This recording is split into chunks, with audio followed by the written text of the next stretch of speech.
now joining me in the booth, Scott Lucier, Chris Smith, better known as Shockwave. Shockwave, you're not I guess it's not your first time on the pregame show, but it is your first time hosting. How are you feeling? I feel pretty good. I like to be up here for the regular show, not just an interview. Stranger is that word I was looking for. Stranger. You're no stranger to the pregame show. Yeah. All right, moving on. Anyway, guys, we need to talk about Halo Reach, the Doritos Combine, our first ever Halo Reach competition.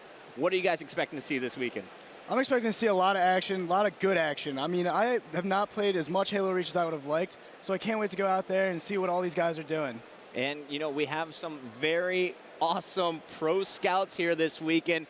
Ogre 1 was flown all the way from Australia. Thank you, Doritos, for hooking that up. And Darkman is also here at this event. Guys, how awesome is it for some of the amateur players to have legends coaching them and evaluating them this weekend? You know, like you said, Chris, they are legends. These are the guys who I looked up to. I modeled my playstyle after Ogre 1. He is the real deal. And to have him evaluate these kids, it's like a dream come true. I would have loved to be in their position. And we have Darkman, MLG's first ever pro. He's also evaluating, Chris. I can't believe Darkman's here. I mean, he's one of the players that was originally, like you said, the original MLG pro. He's incredible, incredibly talented, and he's one of the players I've always looked up to every time I play this game. And now, those aren't the only big names here in the house. With Reach, we're seeing the return of a lot of other pro players that we haven't seen in a couple seasons. Who do you want to give a shout out to? I know you've been walking the floor, ran into a couple people. Well, you know, I saw Clockwork, Chris, who is your first teammate who you got third with on Ogre's practice noob squad. I was stunned to see him here. Last time I saw him, he knocked me out in AGP 3.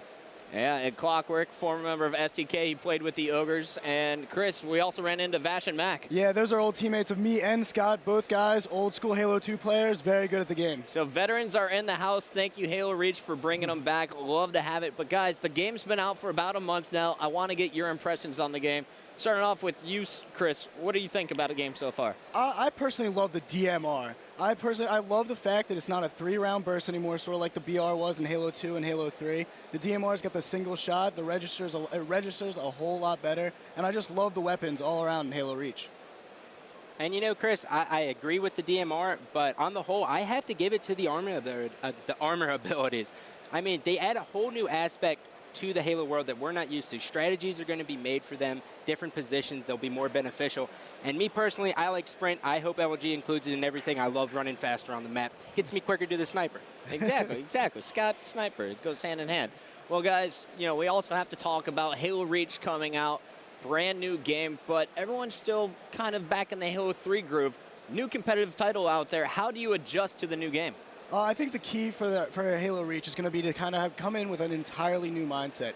You're almost going to need to throw out everything you know in Halo 2 and Halo 3 and just kind of take the game step by step, learn what works, learn what doesn't, and apply it to your game.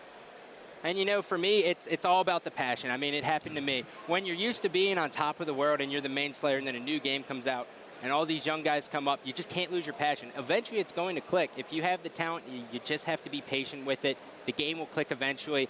I wish I would have had the patience because I love how Halo 3 turned out this year. And I have to say, guys, I'm already kind of getting bored of the matchmaking settings. Come on, Bungie here. But MLG playlist, hopefully something that we'll be working on. KillKC's been at the grind. What would you guys like to see? I know the audience out there, they want to know, what do the legends Shockwave and Gandhi want to see in MLG game types? I really am looking towards the maps. I want to see some really good maps made out there. Unfortunately, Bungie didn't seem to put as many competitive maps in, a lot of large maps in their selection, but I know there's the Forge in Halo Reach is out of control. There's going to be some great user-submitted maps for MLG to use. Yeah, I just want to see how the armor abilities come into play. I mean, there's so many different things, and right now we're using them as power-ups, but I think if we start off the game with everyone having the ability to pick, I think that's going to add a completely new objective to the game. All right, well, you know, I'm pretty nasty with the jetpack, I'm not going to lie. Love to see that. Guys, remember, right now we have map submissions on the forums. If you love to make maps, if you want to be a game designer one day, this is your first chance to get your foot in the door.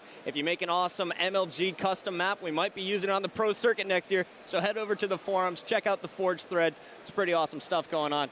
Guys, I think that's going to wrap it up for our Halo Reach discussion. When we come back, we'll talk about the incredible Halo 3 tournament that's going on this weekend.